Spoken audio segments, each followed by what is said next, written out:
শহীদ ওসমান হাদির পরিবার কোন পদক্ষেপ গ্রহণ করবে এইটা একান্তই তাদের ব্যাপার। শহীদ ওসমান হাদির বড় ভাই শহীদ ওমর হাদি যিনি, তিনি যেই দুইটা পোস্ট করেছেন এই দুইটা আপনারাও যখন দেখেছেন আমরাও তখনই দেখেছি। মানে এমনটা না যে আমাদের সাথে আলোচনা করে উনি এই পোস্টটা দিয়েছেন। নাম্বার দুই, এইটা উনি কেন দিয়েছেন এইটার উত্তর উনি সব থেকে ভালো দিতে পারবেন। কারণ আমাদের জানা মতে, আপনারা জানেন যে ইলেকশনটা কেন্দ্র করে বিভিন্ন ধরনের নেগোসিয়েশন হয়। আমার জানা মতে বিএনপি এবং জামাত উভয় দলই শহীদ ওসমান হাদির সাথে বিভিন্ন পর্যায়ে নেগোসিয়েশন করেছে।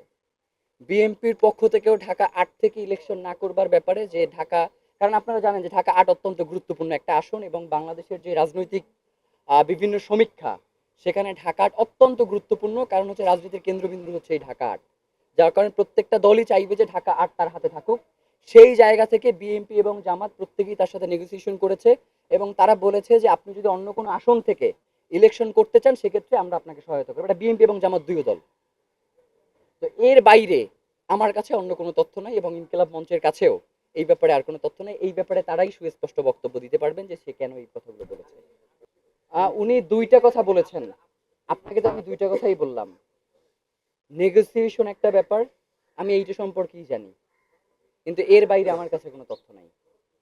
আর উনি দুইটা ওখানে উল্লেখ করেছেন, একটা হচ্ছে কয়েকজন উপদেষ্টার কথা বলেছেন এবং বিএনপির কয়েকজন মন্ত্রীর কথা বলেছেন, আর সেকেন্ড পোস্টে উনি জামাতের আমিরের পিএস এর কথা বলেছেন।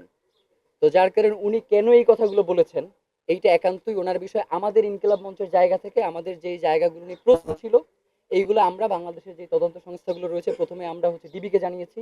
ডিবি যখন এটা তদন্ত করেছে, এর পরবর্তী সময় এখন সিইডি তদন্ত করছে। আমরা সিইডির কাছে তদন্তের স্বার্থে যে সকল তথ্যগুলো সরবরাহ করা দরকার আমরা সবগুলো তথ্য সরবরাহ করেছি।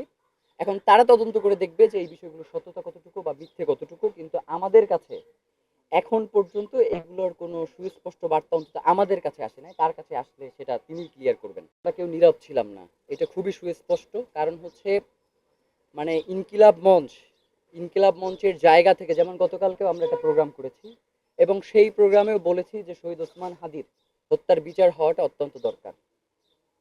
তো এখন যেই ব্যাপারটা আপনাদের সামনে পরিষ্কার করা দরকার সেটা হচ্ছে গত ৪ মাসে কেন আমরা আর কি এই কাজগুলো নিয়ে করলাম না। দেখেন, সরকার আমাদেরকে বলছে যে তিনি এই ব্যাপারে যথেষ্ট আন্তরিক এবং আপনারা দেখেছেন না যে যখন পররাষ্ট্র পর্যায়ের বৈঠক হইল এবং খুনিদেরকে ফিরিয়ে আনার ব্যাপারে পররাষ্ট্র মন্ত্রণালয় থেকে বলা হইল যে ভারত সম্মত হয়েছে, শহীদ ওসমান হাদির খুনি আমাদের কি বানানো হয়েছিল, এরকম একটা ব্যাপার ঘটছে না? এবং আমরা কেন পোস্ট দিতে দেরি করলাম এইটা নিয়েও আমাদেরকে বিভিন্নভাবে কি করা হয়েছে। আপনারা জানেন যেই দিন এই ঘটনা ঘটছে ওই দিন আমরা রাজু ভাস্কর্যে শহীদ ওসমান হাদির এই ব্যাপারটা নিয়ে আমরা একটা আন্দোলনের ভেতরে ছিলাম। তো সরকারের পক্ষ থেকে আমাদেরকে তারা কিছুটা সময় চায়। তো এখন আমাদের কাছে যদি সরকার এই ধরনের বার্তা পৌঁছায় সেই ক্ষেত্রে আমাদের আর বাইরে আর করণীয় কি আছে? আমরা সরকারকে এই ব্যাপারে সময় দিয়েছিলাম, কিন্তু সরকার যে পররাষ্ট্র মন্ত্রণালয়ের কথা বলছে, পররাষ্ট্র পর্যায়ে বৈঠকের কথা বলছে, আমরা দেখছি যে ভারতের সেই পররাষ্ট্র পর্যায় থেকেই এই খুনের সাথে প্রত্যক্ষ জড়িত থাকার সংবাদ আমরা গতকালকে পেয়েছি। যার কারণে আজকে আমরা এখানে আহ ধরেন এক রকমের সরকারকেও মনে করি এই জায়গা থেকে আমাদের এইখানে আসা, এর বাইরে অন্য কোনো কারণ নাই।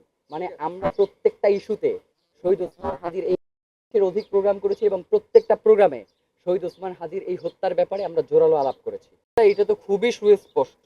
মানে ভারতের সর্বোচ্চ পর্যায় থেকে মমতা বন্দ্যোপাধ্যায়কে বলা হচ্ছে যে তুমি চুপ থাকো, এইটা দেশের বিষয়।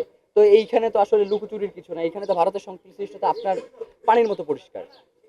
আমার কাছে মনে হয় যে ভারতের নিয়ে বেশ কিছু বই আছে, তারা কিভাবে তাদের অপারেশনগুলো পরিচালনা করে এইটা যদি আপনারা কম বেশি পড়েন তাহলে বুঝতে পারবেন যে সে আসলে দেশের অভ্যন্তরে ঢুইকা হত্যা করে নাকি দেশেই তার নিজের এজেন্ট ঠিক করে হত্যা করে, এইগুলো আপনাদের কাছে পরিষ্কার হবে। আর দেখেন, তদানীন্তন বিষয় নিয়ে মানে শহীদ ওসমান হাদির এই খুনের পুরো প্রক্রিয়াটা, তো যেমন আমি কি বাংলাদেশের কারা জড়িত এই ব্যাপারে কোনো কিছু বলেছি, কিন্তু যেহেতু মমতা বন্দ্যোপাধ্যায় বলেছেন যে বাংলাদেশ উত্তাল হবে, সে কিন্তু বলে না ইন্ডিয়া উত্তাল হবে। সেই জন্য আমরা আশঙ্কা করছি যে বাংলাদেশেরই এমন কোনো পর্যায়ের নীতি নির্ধারণী ব্যক্তি যারা বাংলাদেশ রাষ্ট্রকে নিয়ন্ত্রণ করে এমন কেউ জড়িত থাকতে পারে, যার কারণে বাংলাদেশ উত্তাল হওয়ার সম্ভাবনা রয়েছে। সেই জায়গা থেকে আমরা বলেছি, এইখানে তো আমরা কোনো সুস্পষ্ট জি দেখেন, এইটা একান্তই তার পারিবারিক বিষয়। শহীদ ওসমান হাদির পরিবার কোন বক্তব্য দিবে, শহীদ ওসমান হাদির পরিবার কোন পদক্ষেপ গ্রহণ করবে এইটা একান্তই তাদের ব্যাপার। তারা যদি কোনো কিছু আমাদের সাথে নেগোসিয়েশন করে, যেমন ইনকিলাব মঞ্চের সাথে তারা যদি কোনো আন্দোলনে আসতে চায় বা তারা যদি আমাদেরকে প্রস্তাবনা করে কোনো কিছু, সেটার ক্ষেত্রে আমরা তাদের সাথে হয়তো তাদেরকে সহযোগিতা করব। কিন্তু তারা যেই ব্যাপারগুলো একান্ত নিজেরাই আলাপ করে বা নিজেরাই বলে, এই ব্যাপারে তো আমাদের কোনো বক্তব্য থাকতে পারে না।